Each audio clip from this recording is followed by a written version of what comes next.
It's my great pleasure and even greater honor to chair this very first plenary session of this conference and introduce actually Dave Wineland as the first speaker, Nobel Prize winner of 2012. My name is Joachim Ulrich. I'm president of the National Meteorology Institute in Germany, PDB, which is actually the counterpart of the Indian NPL here in Delhi, and it's actually also the counterpart of NIST in the US, the National Institute of Standards and Technology, which actually is the affiliation of our first speaker, of Dave Wineland, or I have to say it has been the affiliation of Dave since 1975 until last year, where he became distinguished professor of the University of Oregon.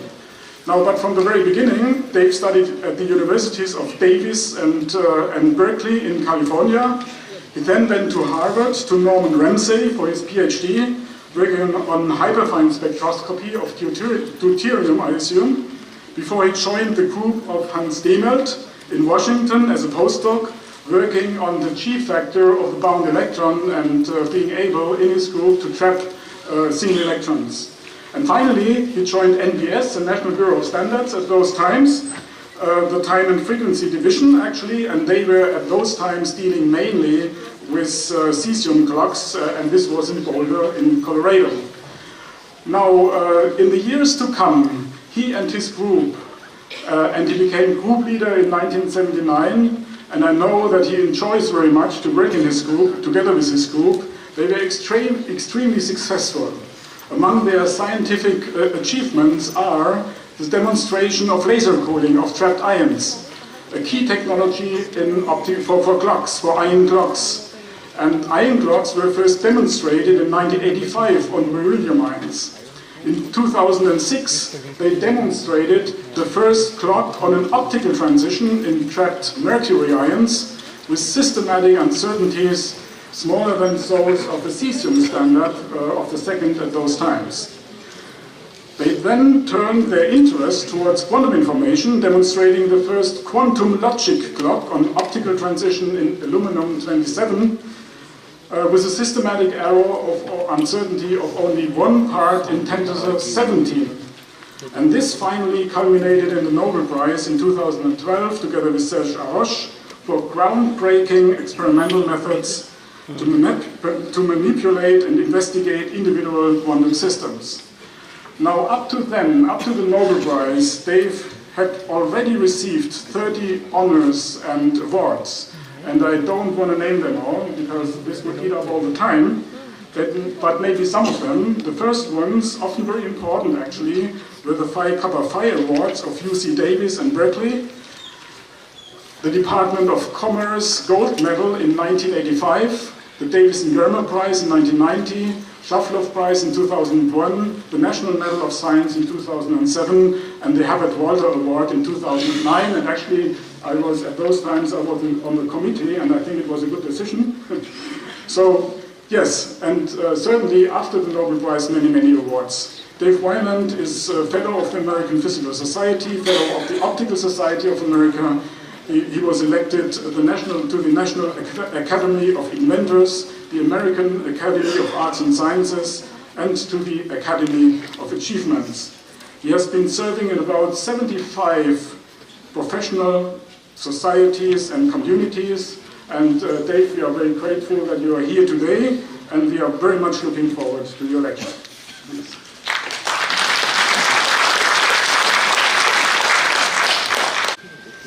Thank you for the kind introduction, and as I said earlier, it's a pleasure for me to be here. This is actually, I've been hearing about ERSI meetings since I joined NIST in 1975, but this is actually my first opportunity to attend one. So anyway, it's a pleasure to be here. Thanks for coming to the lecture.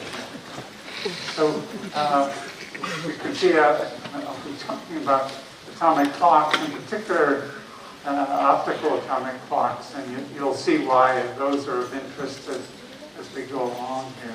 I'm going to say a little bit, back up a little bit and say, well, why precise clocks? What do you use them for? I'll say a little bit about how to make atomic clocks, and I'm going to mainly use examples that I'm familiar with, that is experiments using trapped atomic ions for clocks, but certainly the neutral atoms are good and in some ways outperforming what we can do with ions. And towards the end, I'll say kind of where we are in this game and say a little bit about what the future might hold. So this is going to be, I'm going to embarrass myself in front of the people that do navigation, particularly satellite,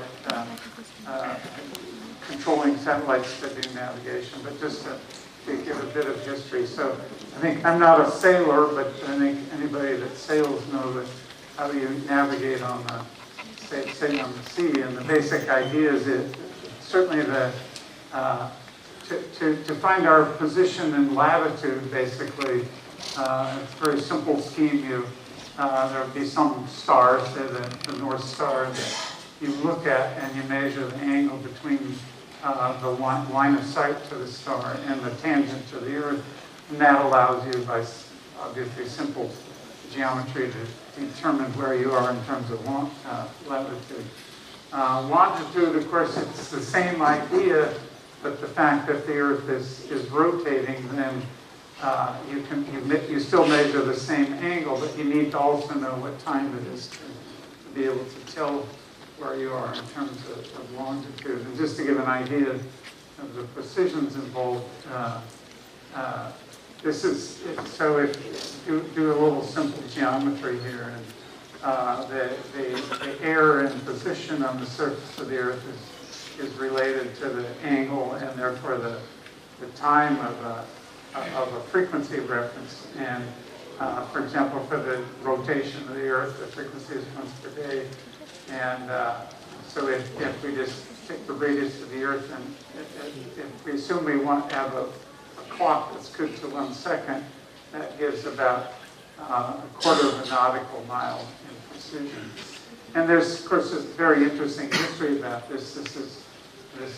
The clocks have been one of the primary use or application of clocks for centuries now has been in navigation. And there's some interesting history. A good popular book that I like is this one by Sobel, and you don't need to know much about physics, but anyway, it's an interesting story. So anyway, one of the highlights of this is that after a series of naval disasters in the early 18th century, the British Parliament sponsored what's called the Longitude Act, and basically they would give a prize of £20,000, which is huge sum of money in those days,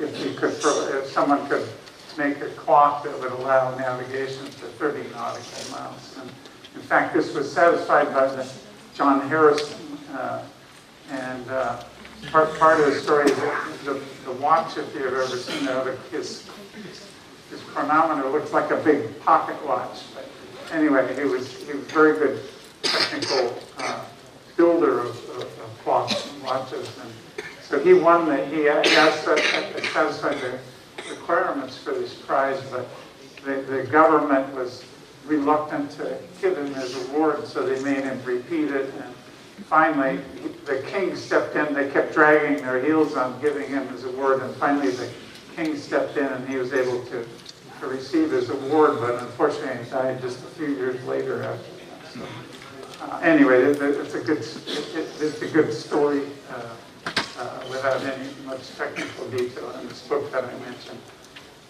So, of course, today we know that we use satellites to navigate, and an example is the global positioning system. And basically, the idea is very simple. That if we have if you as an observer, on the ground, what did I do here? Sorry. Okay. So you as an observer on the ground, if you have a clock that's synchronized with a clock on board a satellite, a simple prescription for finding your distance to the satellite is, if you agree on a protocol, it's certainly more sophisticated than this, but let's suppose a pulse is emitted on every second tick by the satellite, then you'll of course receive the pulse of radiation with a certain delay, and so the distance is given by the speed of light just times the delay that you measure. And to give a rough idea of the scale, so for clocks that are synchronized to a nanosecond, that gives about 30 centimeters of precision. This also translates to, if you have a clock that's set, you of course want the frequency of the clock not to drift, and so this 1 second over 1 day is about 1 part in 10 to the 14th, and that's also the frequency stability you need over 1 day. And so this kind of sets the scale of what's interesting for clocks, this sort of 10 to the minus 14 scale to do navigation. And actually, I know there's experts in the audience, so if I say this wrong, please come up to me later. I'd like to.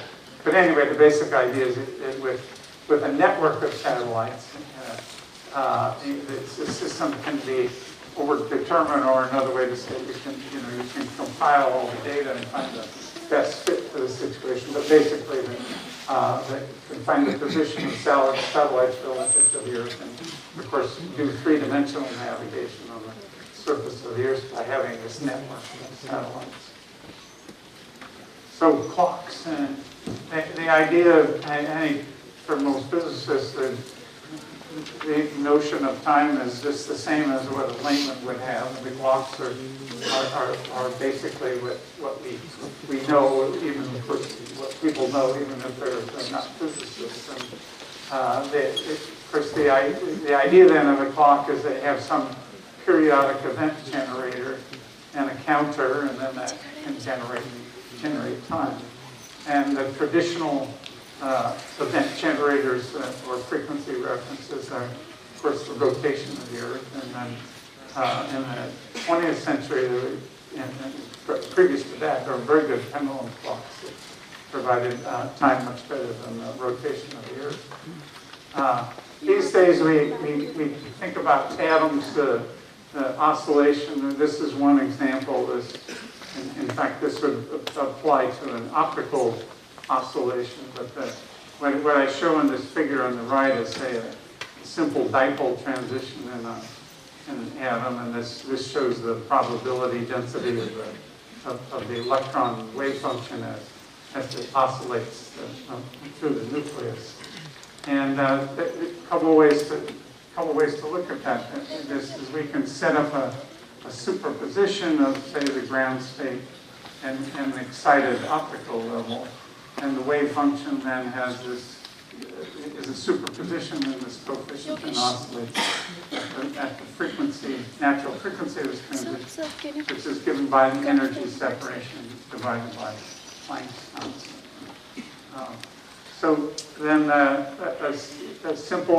one simple way to operation of a clock could work is that is either a maser or a laser, and the basic idea there is if you have atoms that you put them in this superposition state, they'll radiate some of the energy as they oscillate, and that can be picked up by an amplifier, and then we count basically the oscillations of this atom. So this actually,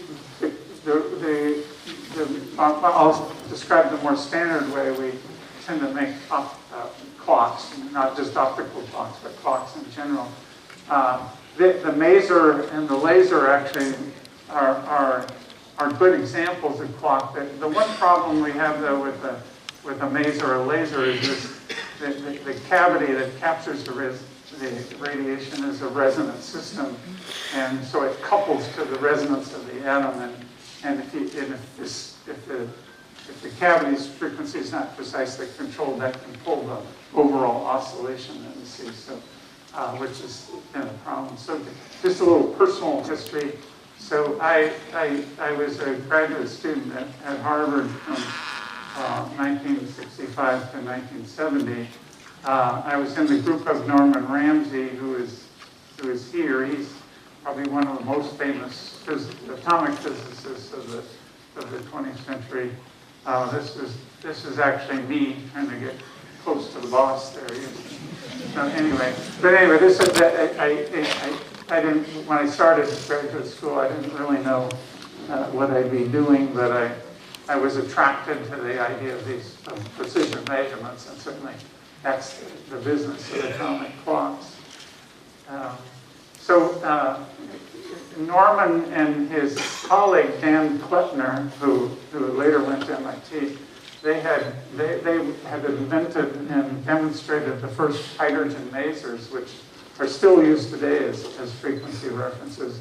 But anyway, Norman wanted to have a precise frequency of all three of the hydrogen isotopes. So my project was to make a maser based on deuterium, and I would say scientifically it wasn't such a outstanding or a groundbreaking body of work, but it certainly taught me a lot of the techniques that were important in atomic clocks and other parts of my later career.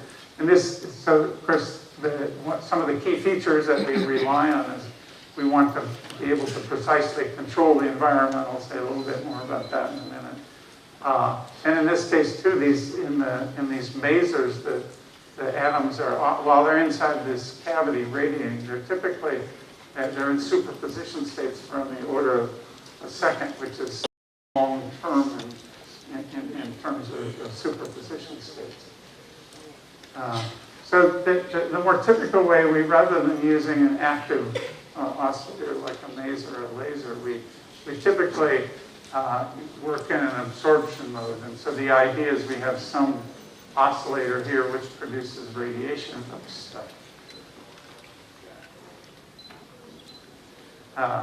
That produces radiation, and then we look for absorption, say through the cell. In fact, some of the clocks, the microwave clocks, for example, rubidium still work this way, where you have a glass cell of rubidium, and you shine microwaves through the cell, and you look for the absorption. And of course, when the absorption is maximum, then the frequency of this radiation source is equal to the natural frequency of the resonance of the atoms. So a recipe for an atomic clock is actually very simple in a way. We have this radiation source. We look for the condition of maximum absorption. We can have an electronic feedback which ensures that condition. And when that's the case, then we count the cycles of this radiation to make our clock. It's actually only slightly more complicated than what I said here. We typically, rather than sitting on the peak and looking for maximum absorption, because on the peak the signal, absorption signal is flat. We typically go from one side of this absorption feature to the other, and we look for the condition where the absorption for those going on those two sides of the transition is equal, and then we know that the mean frequency is equal to the resonance frequency of the atom. And it's really not really any more complicated than that. A common mode of operation, rather than just looking at continuous absorption, is that we'll, in the clocks that I'll talk about, we typically start the atom out in its lower energy state that provides of the transition that provides the frequency reference. So we'll typically start the atom out in the say the ground state, and then we'll apply radiation for a certain amount of time, and then we look for the condition where the transition probability is maximized, and when that's the case, then the frequency of the radiation source is exact. Okay, sorry about that. And of course, yeah, so we look for the condition where the transition probability is maximum, and then that guarantees that the radiation source is equal to the natural frequency of the atom.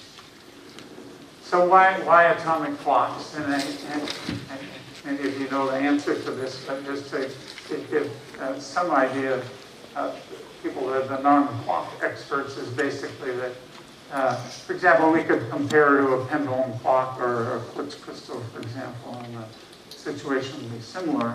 So for a pendulum clock, the frequency for small amplitude oscillations is given by the acceleration of gravity divided by the length of the pendulum, and the quantity, the square root of that quantity, is proportional to the frequency. So one of the issues we have to worry about is temperature. So in the case of the pendulum, if the temperature increases, usually the material is such that the length of the pendulum will increase, and therefore it slows the frequency down. And to give a rough idea, even with a material that has a very low expansion coefficient, this is 100 times smaller than most metals, for example, we can calculate that given that temperature coefficient, we can simply calculate that the deviation of the frequency expressed fractionally is about part 10 to the 8 per degree C.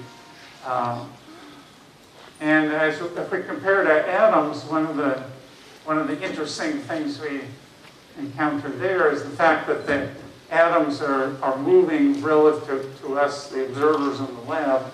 We have to take care of Einstein's relativistic time dilation. That is the fact that the atoms are moving, the time moves slower, and they're referencing relative to the lab frame. And so if we convert that, if we have a thermal sample of atoms, we can convert that to the temperature sensitivity, and say for cesium atoms, it's down here many orders of magnitude less sensitive to temperature. So that's one of the advantages of using atoms. The other thing is reproducibility. And of course, the pendulum clock, it depends on manufacturing tolerances for the length, and of course the local value of gravity, and also, for example, the bearing that supports the pendulum could wear, and the length will get a little bit longer due to that. On the other hand, for atoms, we know that all atoms of particular kinds, say cesium, are, as far as we know, absolutely identical, and I think we're confident of that. And of course, atoms don't wear out. We can keep using the same atoms over and over again without any change. As I think most of the audience knows, the frequency that defines the unit of time of second is the hyperfine transition in cesium, which is at roughly 9 gigahertz and so much. So if we count this number of cycles on the cesium transition, that then corresponds to the unit of time, 1 second. So why optical atomic clocks? And the principles don't change, but a couple of nice features about optical transitions is that, for example, this is an example we first started working on at NIST in 1982, was this mercury transition. It has a frequency, it was about 10 to the 15 hertz. And one nice thing about this high frequency is that very simply you can say, because it's oscillating so many times faster than the cesium clock, you basically can define or split up the second into finer and finer intervals. So you get precision that way. Also in the case of mercury, as along with some of the other species I'll talk about it, this particular optical transition in the upper state lifetime is on the order of a tenth of a second. So the line width over which the atom absorbs is extremely small. This gives a line width of about 1.5 hertz over 10 to the 15 hertz. So it's this very fine resolution of absorption that gives rise to the high stability and high accuracy. So our optical clock's a new idea, and not really. One of the a fellow at NIST did some digging and discovered, well, anyway, he did some, discovered these papers by Thomson, Lord Kelvin, and his colleague Peter Tate.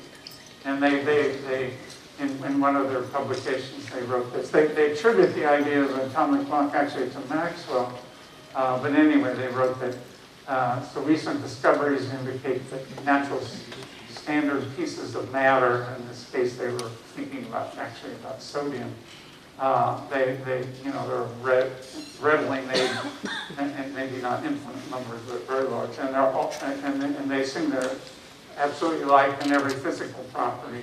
So, for example, the vibration of sodium corresponds to one of its modes of vibration is known to be absolutely independent of the position of the universe. Now, they can be excused because they didn't know about Einstein's relativity yet, but they certainly had the basic idea that the atoms would be identical, and therefore they could provide a universal standard to base clocks on.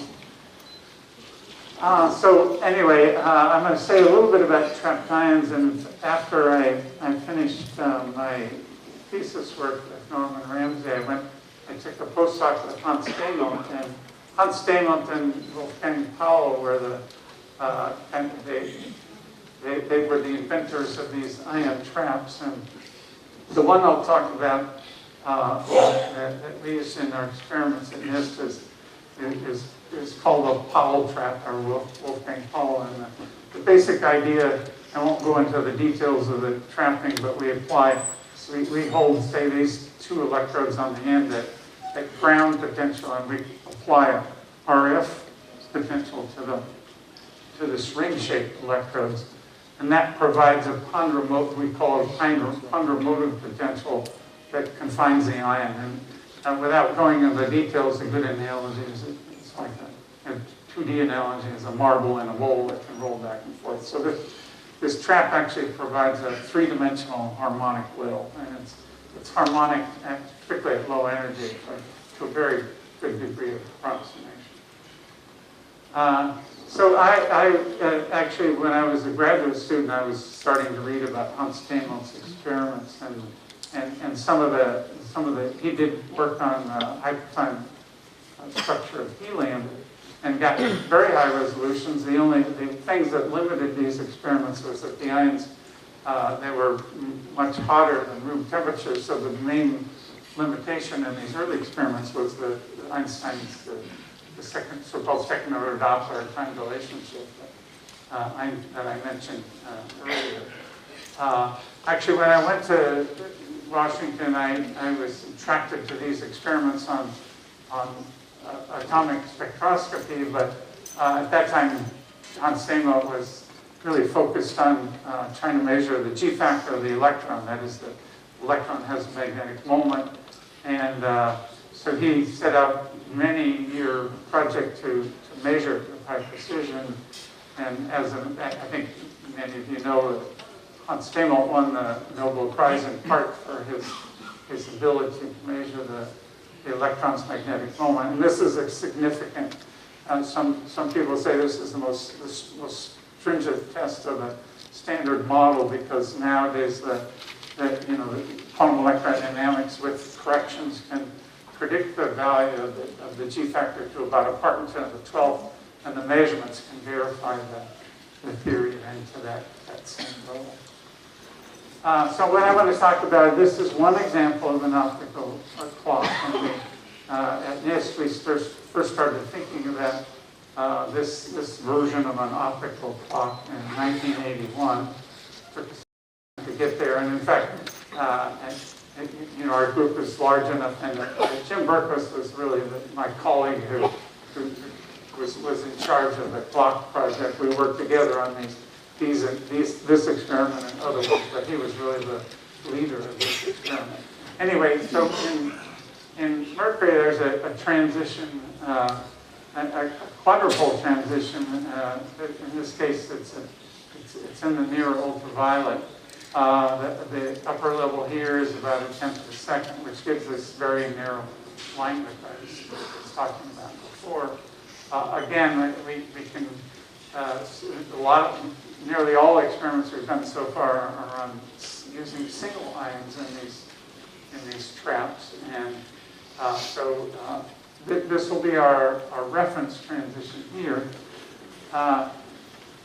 So anyway, why just one ion? And it turns out that, there's ways around this, but one simple reason you might say it's nice to use a single ion is that, for example, the upper state in this transition, it has a quadrupole moment, and the inhomogeneous fields of electric fields of one ion on the other can interact with this quadrupole and give a shift. It's on the order for the typical conditions we have where the ions would be separated by a few microns. This would be a kilohertz shift, and we're trying to get down to millihertz levels. So this was one reason in this particular experiment why it's interesting to think about one ion. So this carrying on with this idea, how do we detect transitions? There's another transition in mercury, and this, what I'll talk about here is characteristic of a lot of nearly all of the optical clocks these days. Anyway, in mercury there's another transition which is a strongly allowed one, so we can scatter a lot of light off this transition.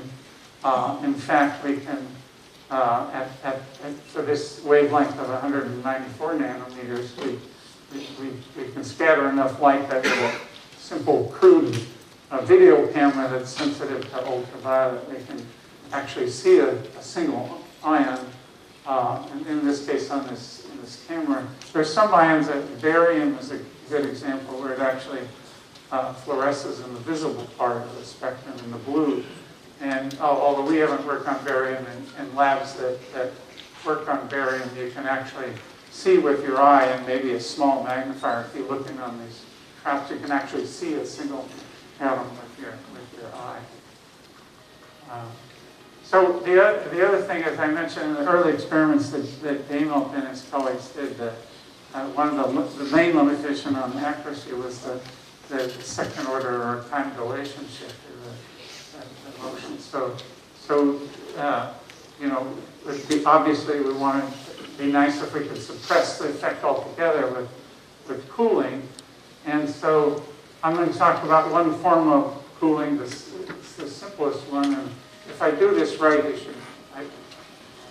you'll get the idea pretty quick. And so there's just a couple of things that go into this idea of Doppler laser cooling. And that is, first of all, quantum mechanics tells us that the atoms exist in different energy states. This is the ones that are talked about.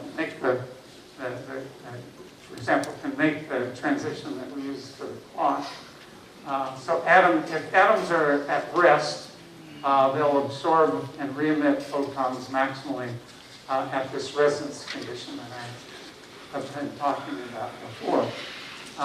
But if the atoms are moving, then, for example, in that case, we have to take care of the Doppler effect. So, for example, if we have the radiation coming from the left and the atom is moving towards the left, the atom absorbs the frequency of the radiation to be upshifted from the value if the atom was at rest. So we have to take account of this Doppler effect. And so basically, to get what we do is we tune the frequency of the laser so that when the atom is moving against the laser, the frequency is upshifted and it'll absorb and re-emit with high probability.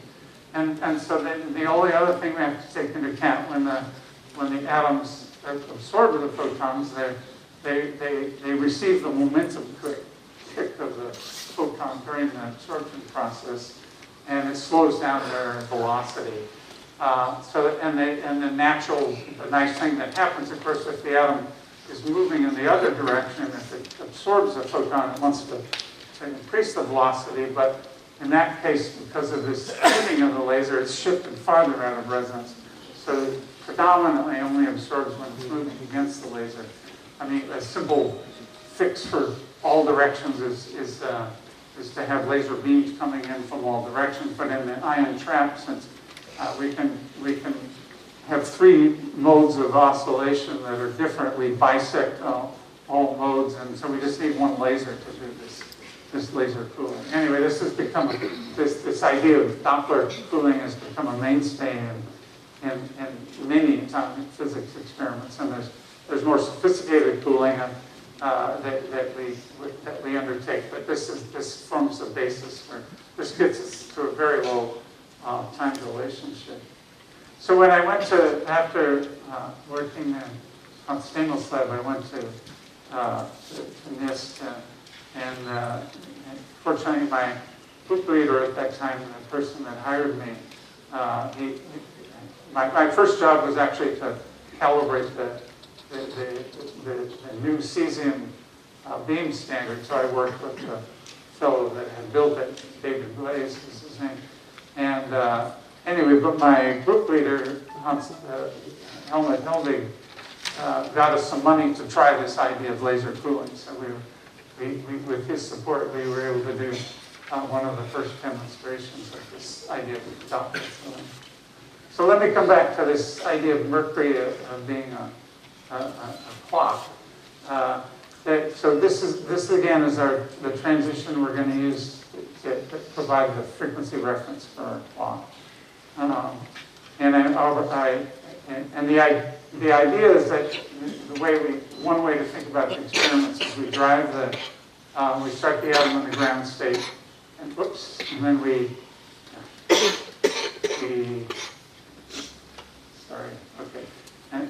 and then we apply the radiation near the clock frequency for a little while, and the way we think about it, on a time scale short compared to the lifetime of the upper state, we apply the radiation for a little while, and we make this superposition state.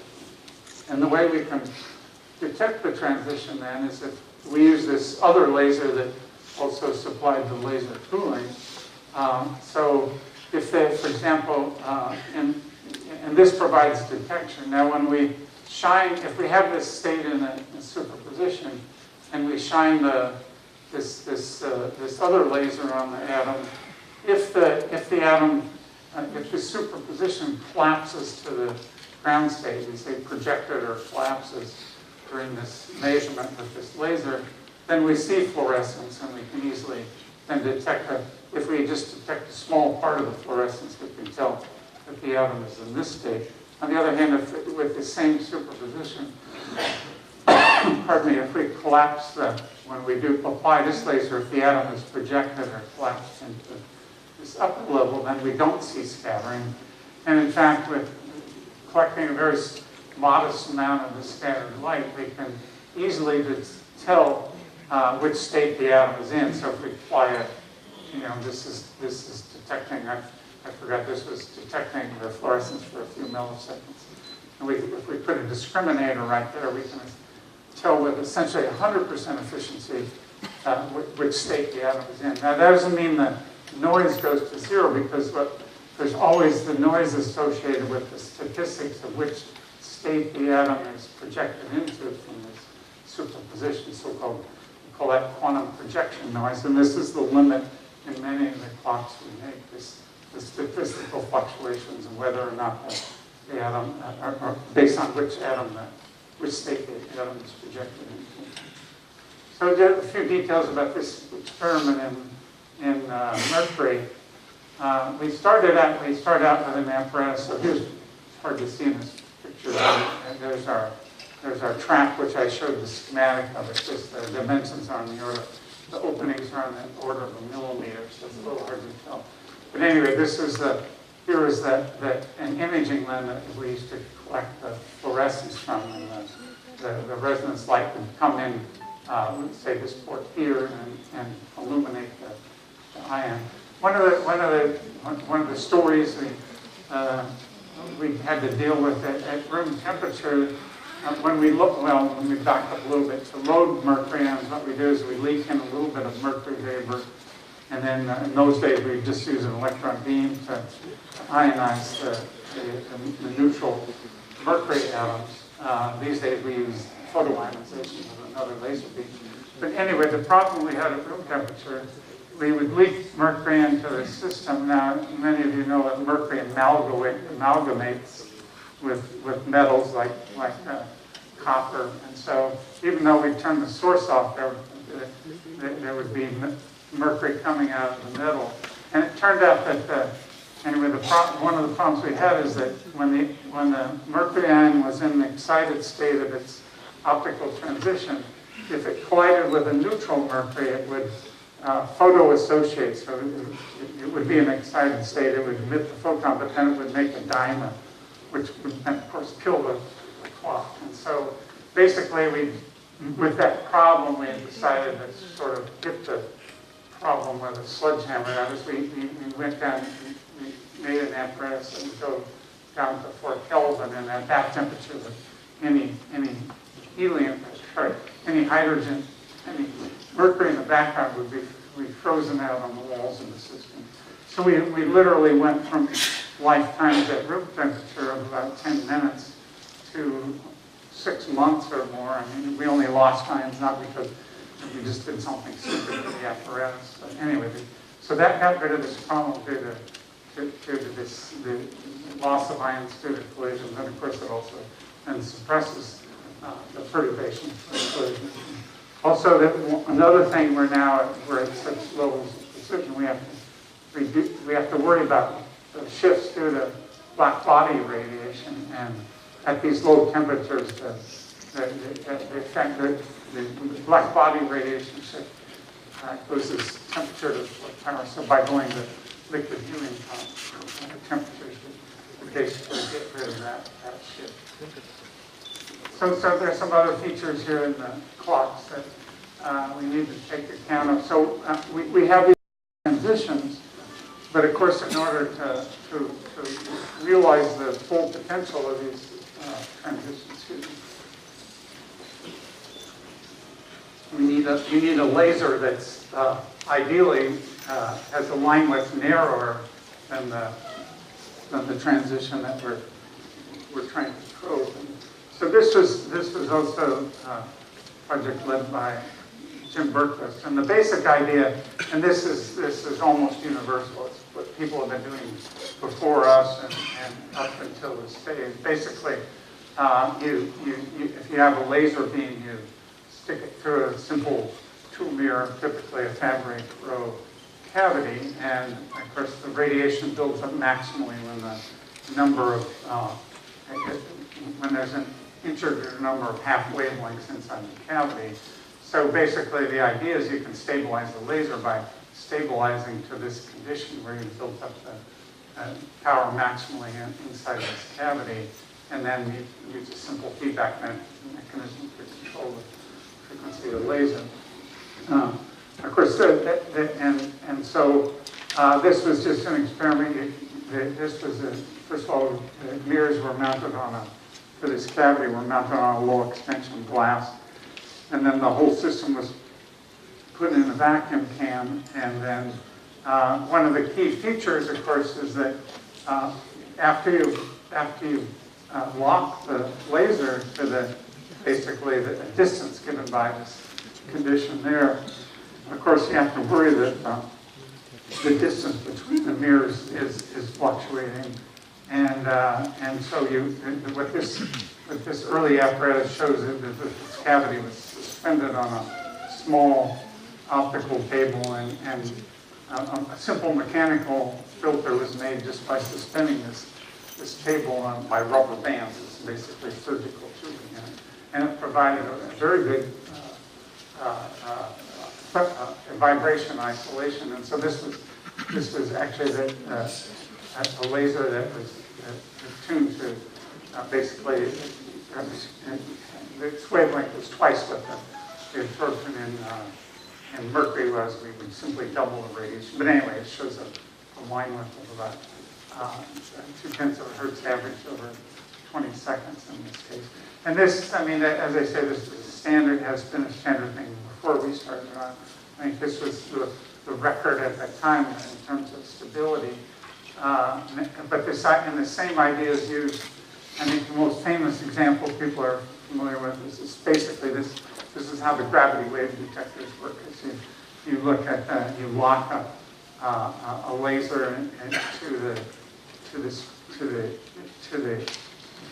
cavity resonance, and then if the mirrors move, in that case, due to the strains due from gravitational radiation, you can tell, and you can sense then the strains due to gravity coming in. And this is the basic idea. Of course, they do it in two directions. It's a gravity radiation is a quadrupole. But anyway, this is the basic idea. What's interesting now, I won't have a long time to say, but now the cavities, we can stabilize the distance of the cavities, and what seems to be in most of the experiments, the noise in the system is the fact that actually the mirror coatings, they're vibrating, and that gives rise to limiting noise in a lot of these systems. So we're down at this very fine level based on things like that. And this is one reference, the ones from PPD on their stable cavity, and also connection to these mirror coatings. So anyway, just to summarize a little bit, so this was one of the first optical clocks, and so again, I described the transition of interest here and how we detect it. And as I've said, the trapping itself, because if we hold the atom in this trap, then basically its average velocity goes to zero, so we suppress the first order Doppler shift. With laser cooling, then we can suppress the so-called time dilation, or the second order Doppler shift. And trapping it, I've already talked about the advantages of trapping at low temperature and high vacuum. So anyway, after many years, we started this project in 1981, and then in 2006, finally, of course, cesium was a moving target. It was always continually getting better, but this was in 2006, and this was the first time that a clock had exceeded the performance of cesium in terms of getting suppressing the system adequately. And there's many other species of ions that people use. Certainly, I'll say a little bit about neutral atoms in some way. In one respect, they have an advantage. I'll say that. There's an interesting nuclear transition in thorium, and I'm not.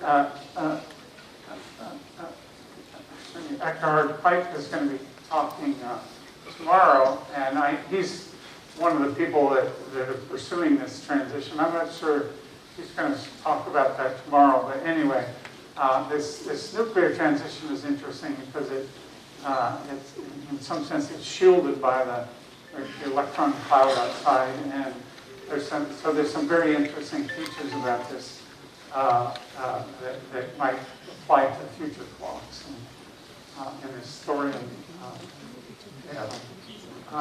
So let me say another thing about that. You know, we since '95, our group has been working on these ideas of quantum computing, and it turns out that those subject of clocks and quantum computing sounds a lot different, but in fact the apparatus is very much the same.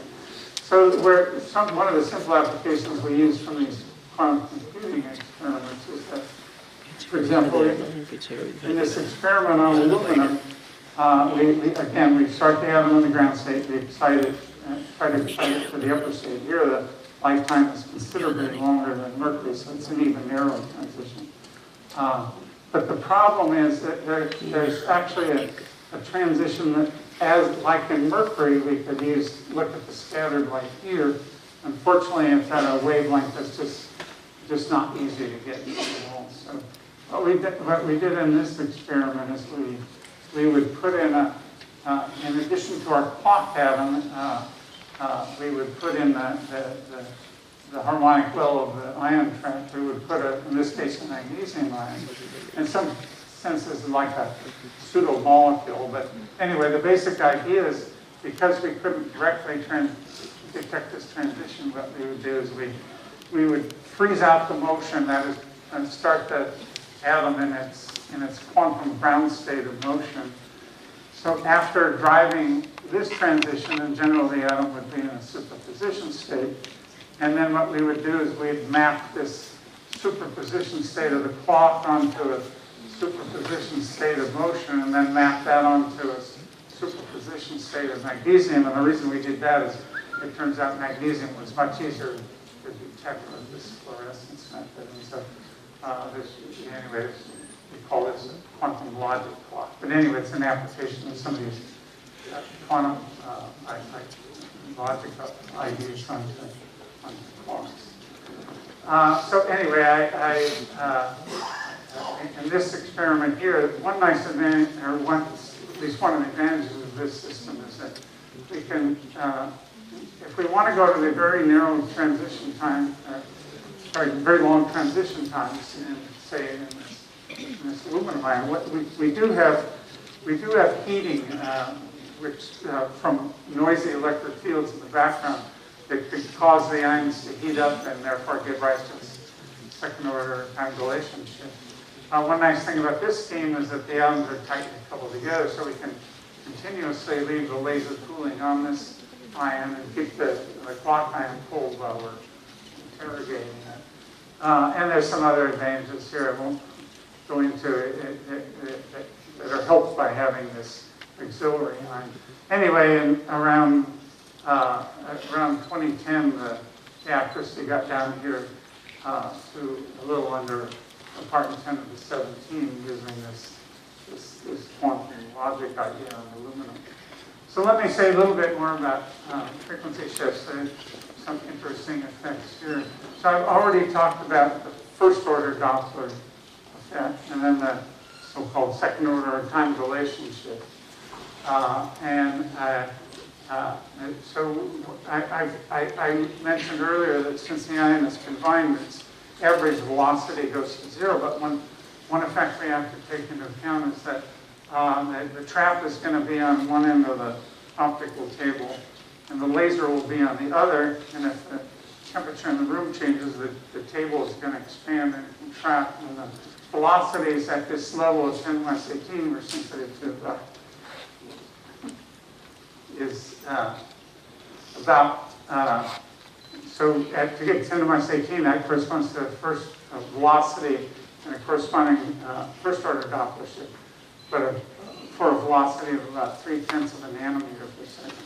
So basically we have to stabilize the distance between the laser and the atom, and actually we started doing this as well as other labs a long time ago. We got the idea from in spacecraft ranging, basically the velocity of a probe receding from the Earth is measured by just sending out say a laser signal or a microwave, reflecting it off the satellite, and then the light radiation coming back has twice the Doppler effect, and you can measure that and then correct for that, and of course in the satellite ranging they integrate the Doppler effect to get distance. But we basically use that same basic idea to stabilize the distance between the ion trap and the laser in our experiments to get rid of this problem due to the drift or the drift of the distance between them. And of course I mentioned the time dilation shift. Where we get that, and we have to suppress that with laser cooling. So there's another thing we also, from Einstein, we have to worry about, and that's the gravitational potential redshift. So if we work out the change in gravitational potential with height divided by the energy, the mass energy of the ion, gives rise to the shift. And so this, in some sense, is a second version of Einstein. It's another time dilation effect, but in this case, due to the gravitational potential shift. And so this, in some sense, I haven't talked about the twin paradox, but I think most of you know the idea of the time dilation shift. An example is sometimes given if you have a twin sibling, and they were to travel out on a fast-moving round trip, and they were going near the speed of light when they come back. You could cook up conditions where they maybe only aged a year and you've aged 10 years, that kind of thing. Right. And there's a second effect, which is based on this analogy to that twin paradox, kind of the second twin paradox, due to this gravitational potential redshift. And so the example I can cook up there is, suppose you had a twin sibling, and suppose you were born and say at sea level, and you went to live in say Boulder, Colorado, about a mile higher than sea level. Then after 80 years, you would be older than your twin sibling who remained at sea level, but it's not a big effect. And so after 80 years, your twin, I put it the other way around, but anyway, there would be about a millisecond time difference in your age due to this gravitational potential redshift. So it's not a big effect, but with the clocks now being so accurate, we just kind of for fun, what we did a few years ago was we had here's one of our aluminum clocks.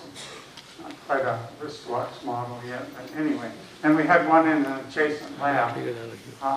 And we measured the frequency ratio of those two transitions and got below 17 there in precision. And then what we, James Shao was a big part of this project. You can see he's put jacks under under this table, and he raised up this aluminum clock with these jacks. And so by raising it 33 centimeters, he could actually see the shift in this gravitational potential redshift. And the clocks now, I won't say a lot about it, the clocks now are down where they can measure at the centimeter level, not just at 33 centimeters. So the performance is just amazing for the clocks.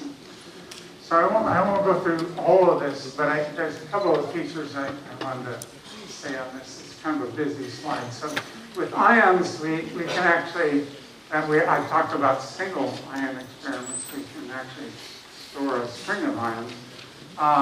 In the neutral atom case, they build what they call optical lattices, and so a two-dimensional version of that looks kind of like an egg crate. In the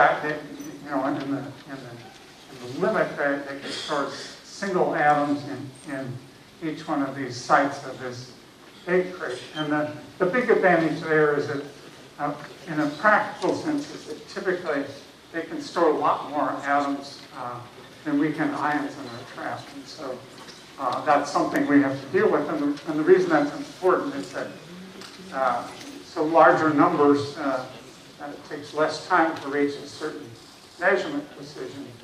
And so we need to, in order to get up to the same performance in terms of stability that the neutral atoms have, we need to build on this idea of having a long string or something along those lines. And this is one paper that talks about that, using much larger numbers than single lines.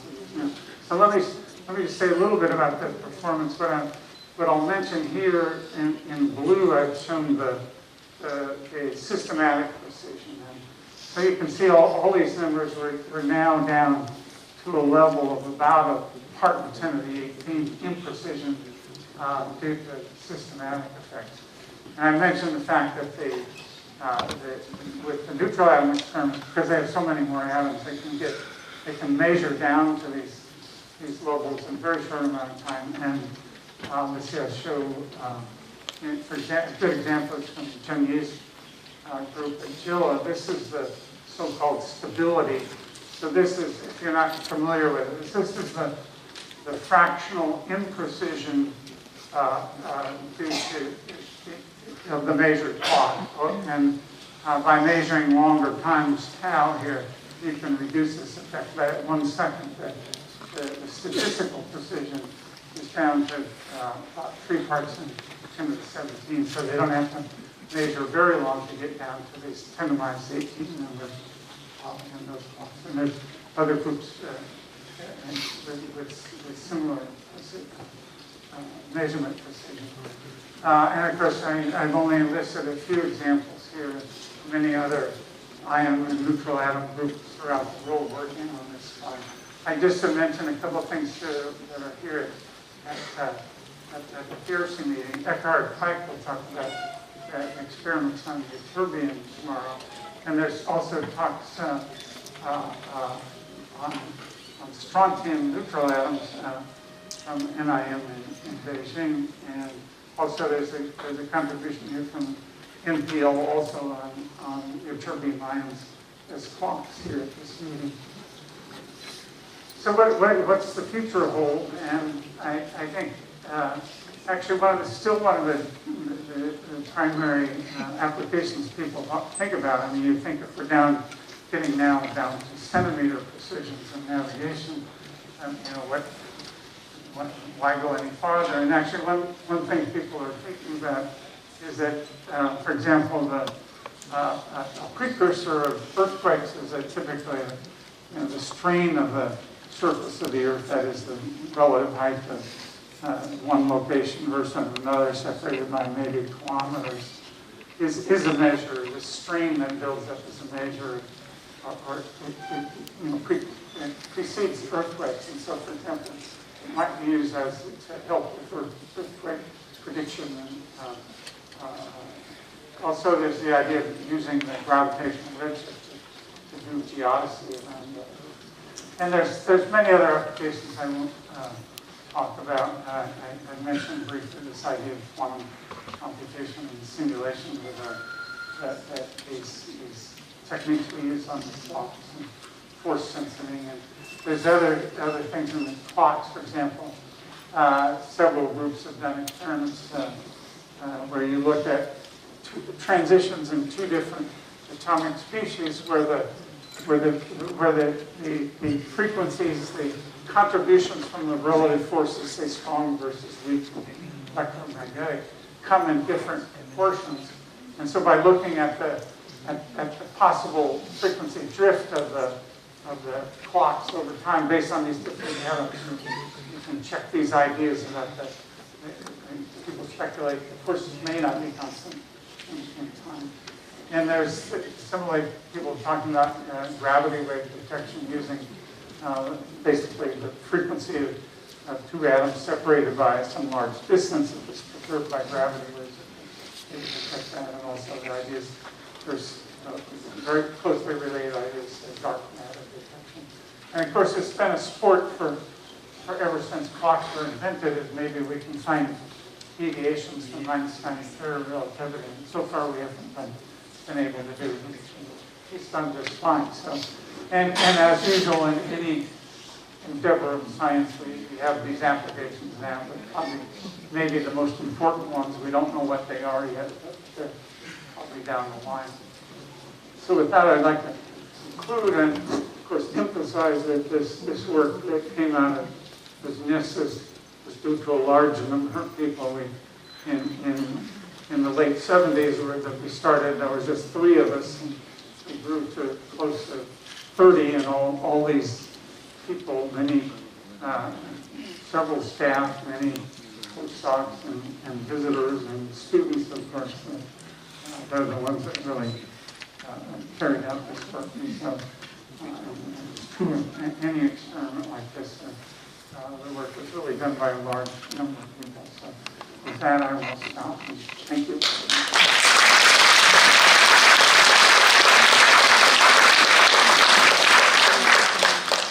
So thank you very much, Dave, for this very inspiring lecture, showing us where the journey possibly goes with optical clocks. So are there questions? I think we have another 5 minutes. Yes, please. I have a quick observation and perhaps a stupid question. I left India in 1969 to work at Harvard under Professor Ronald King. It looked like you and I overlapped for 1 year. From what I gathered, you left in 1970. Right. And 1 year after you left in 71, Heisenberg and Professor Dirac visited Harvard, and I happened to listen to them in 1971. That's just an observation. Since you are in India, I thought I'd mention I left this country in '69. My question is that, is there any value to trapping a single electron or a single proton? If not in clocks, but any other potential application for that? Well, certainly, I mentioned briefly that Hans Steenholt, one of his claims to fame was this very precise measurement of the electron detector, and that was done with a single electron. And in fact, that was I wasn't in on the final measurements. I had left before the really precise measurements were done, but part of my project was to isolate a single electron, and the reason for that is if you have multiple electrons in one of these traps, just the collisions between the perturbations due to the collisions between, say, the electrons in that case can give rise to rather large systematics. So the answer is yes, and also the same things apply. People are now, of course, they've trapped single protons, and one of the experiments people are going after now is to actually trap antiprotons and then compare, for example, two precise measurements as say the ratio of the magnetic moment strength for the proton and antiproton. And if they saw a difference, that would have implications for CPT, for example. And so, yes, there are many experiments on single elementary particles. Mm-hmm. Yes, please.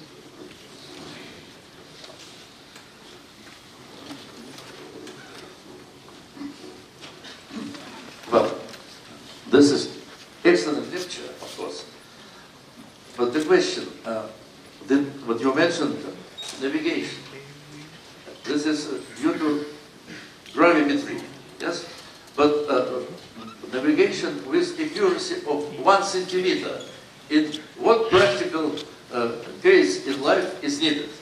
Well, I think, and convey that with this idea of measuring strain, earth strain as maybe a predictor or a precursor of earthquakes. So that would be one application. I think for most things, certainly the military doesn't need that precision in how they want to do navigation. But I think that might be one example of this idea of measuring earth strain. And we see navigation is necessary for moving objects, but moving objects has motor vibrations and so on. These vibrations did not spoil all of it.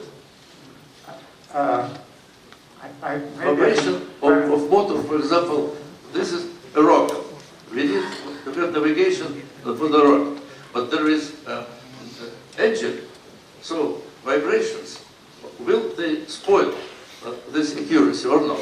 Well, I think on a rocket for sure, and in fact, I think people, you have to worry, even in satellites, you have to worry about the, disturbances in the distance, and so yes, yeah. Okay, further questions? Yes, here, please. You talked about the instabilities of the probe laser. So because of the mirror coatings, you are able to control the instabilities of the probe laser because of the mirror coatings. So how do we do that? How do we control the optical mirror coatings, which let us have the instability of the probe laser? Okay, I understand why you're asking about these problems with the coatings, and I think they basically I'm not the expert on it, but I think they basically want coatings that have very high Q, that is even though they may be vibrating,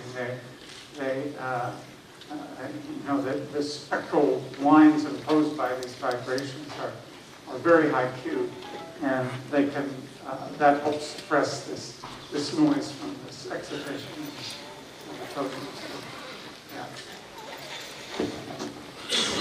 Yeah, maybe one further question. Nowadays, particle is no longer a particle, it's a string of about the length of Planck's length, 10 to the minus 34 meter. I'm wondering if the vibration of the string is itself a fundamental enough quantity for clock application in future.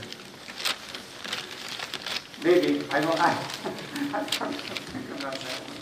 Yeah.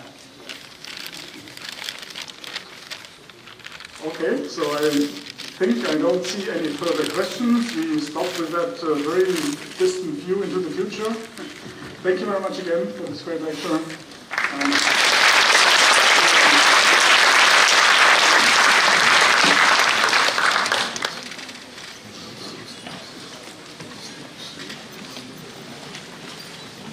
So all the speakers who are presenting down there at the Amaltas Hall, they are requested to upload their presentations.